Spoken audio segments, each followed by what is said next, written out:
Hi guys, my name is David and welcome back to my channel. This is going to be another episode of my What's Lurking in the Dark series, where I go through all the stories in the horrortube anthology Lurking in the Dark and review all of them separately. Today's story is going to be called Skull by A.B.Frank. Couldn't really find his exact channel name on YouTube, as it doesn't really say it at the back of the book. With all the listing of all these authors, but I have found a channel that is called A.B.Frank, and in the about section on his page he mentions that he is an author of horror, so I'm going to say that is this channel. I will have his channel linked down below. I'm pretty sure I haven't watched any of his videos, but maybe tonight I'll give one of them a try. So this is going to be my own thoughts and feelings regarding this story, and because I haven't watched any of this author's videos, I don't really have that connection about having a biased opinion about it. And this is going to be a spoiler-free video. These videos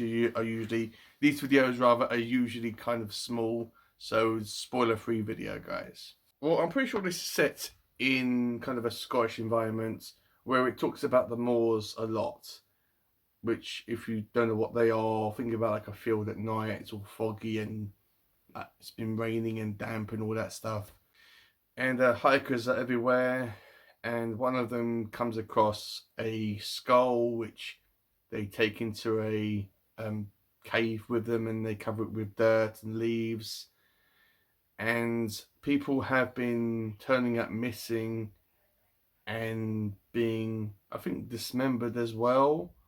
And we have a kind of our main character, who is a detective called Detective Bancroft. Now, Bancroft is a kind of a by the book type of individual. He wants to solve the case and find out what's happening, and when he investigates it, he's kind of trying to find out what's happening and try to find the killer, and he does find more than what he wants to. So as I was saying, Bancroft discovers about what's happening with all these hikers and what's happening with this mysterious skull, and he does get in over his head a little bit, and he discovers a little bit more than he wanted to, I suppose. That's as far as I want to go with the story.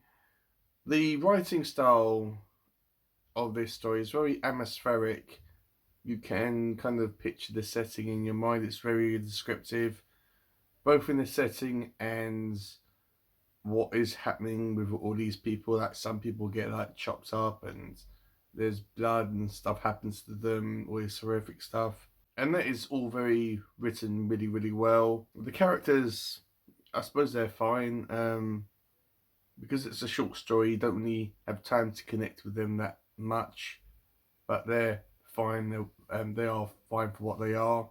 It kind of reminds me a bit about The Wicker Man and Rawhead Rex, in both them settings and in tone. You feel that these villages and all these people around our detective knew more than what they appeared to be, and what they were actually know something and then not telling him.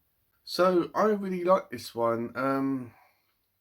I suppose when it comes to what I'm going to rate it, I suppose a 3.5 stars out of 5 is more than fair for this book and for this story rather. And I wouldn't mind reading anything else by this author. If there's any other books that he's written, I wouldn't mind reading them and giving them a try. So as I said, I will have his channel linked down below, so please check his channel out. And with all that out of the way, I'll see you in my next video.